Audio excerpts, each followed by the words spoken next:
Next part, understanding thought and consciousness. Once you input the content of consciousness into the awareness, means the shrunken space, the awareness, then you input the content, it becomes a thought. So this is how thought comes to be. Means that shrink consciousness plus its content. So I read again. Once you input the content of consciousness into our awareness for you to perceive, then consciousness becomes the thought. That's why I put there. Thought is that vijnana plus its content. That's why it becomes nama-rupa. Initially, before the knowing or the arising of thought, there is just this spacious awareness. This is where I describe it. The moment you focus on something, you input the content of consciousness, then that small space, that consciousness becomes restricted or limited and become a thought. Take for example, see. Initially, in the seeing, there is only the seeing consciousness and no one to see. But the moment you are preoccupied with what you see and within, and without the wisdom, yoniso manasikara, at the moment of sense experience, then the egoic mind, born of sakkayaditthi or wrong view, with regards to the self or atta, has already arisen, causing you to grasp and cling onto what you see. Then your habitual tendency of like and dislike, pleasant and unpleasant, will arise to condition your mental hindrance of mind to arise. That's how you get into trouble. Then why did J. Krishnamurti say thought is limited? I already explained. You need to shrink your spacious awareness to the place you want to focus, understand, or perceive. And within that small space, you input the content and it becomes a thought. So how can thought be spacious and unlimited? That's why it's, spacious and like infinite. That's why within the small space is limited. Why?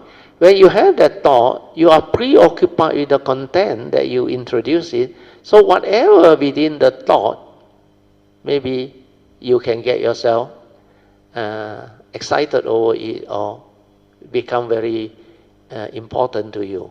But that is limited to the small content inside there. Outside of that thought, you're never aware. You never involved at all. Then how can you have that type of wisdom which is of the totality, where you see only that limited space, understand? And you are preoccupied and lost inside that. That's why that becomes your egoic mind. And you think that is you, then like earlier on morning we explained, that one, like to you, a lot of meaning, You grasp, cling, give meaning, get angry, emotional, blame here, blame there. How can God be so unfair? Why must this happen? And today Sui An sent a video. I don't know you all received or not.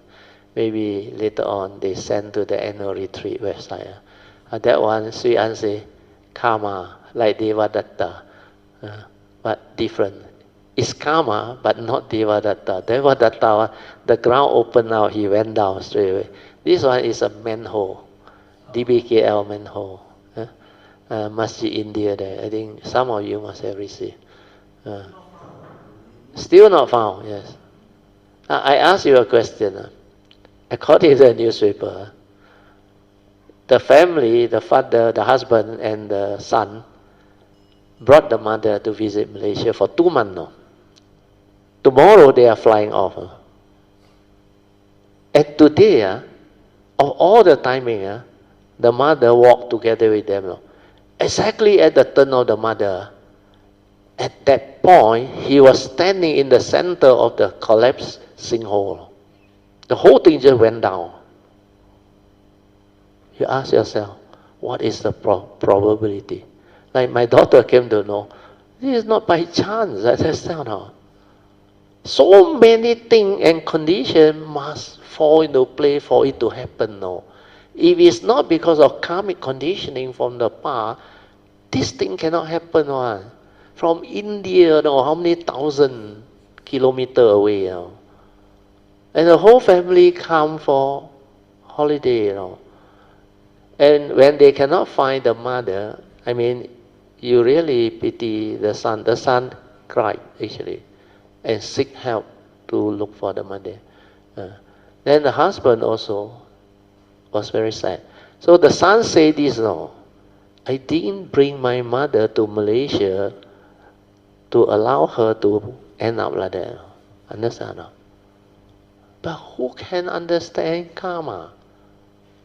And you tell them karma, they cannot accept. They are already so bitter. Understand? No? So these are the first noble truth reality. Separation. Understand? No? When there is separation, dukkha will arise. And this is what dukkha is. You attach with your mother, your wife, spouse.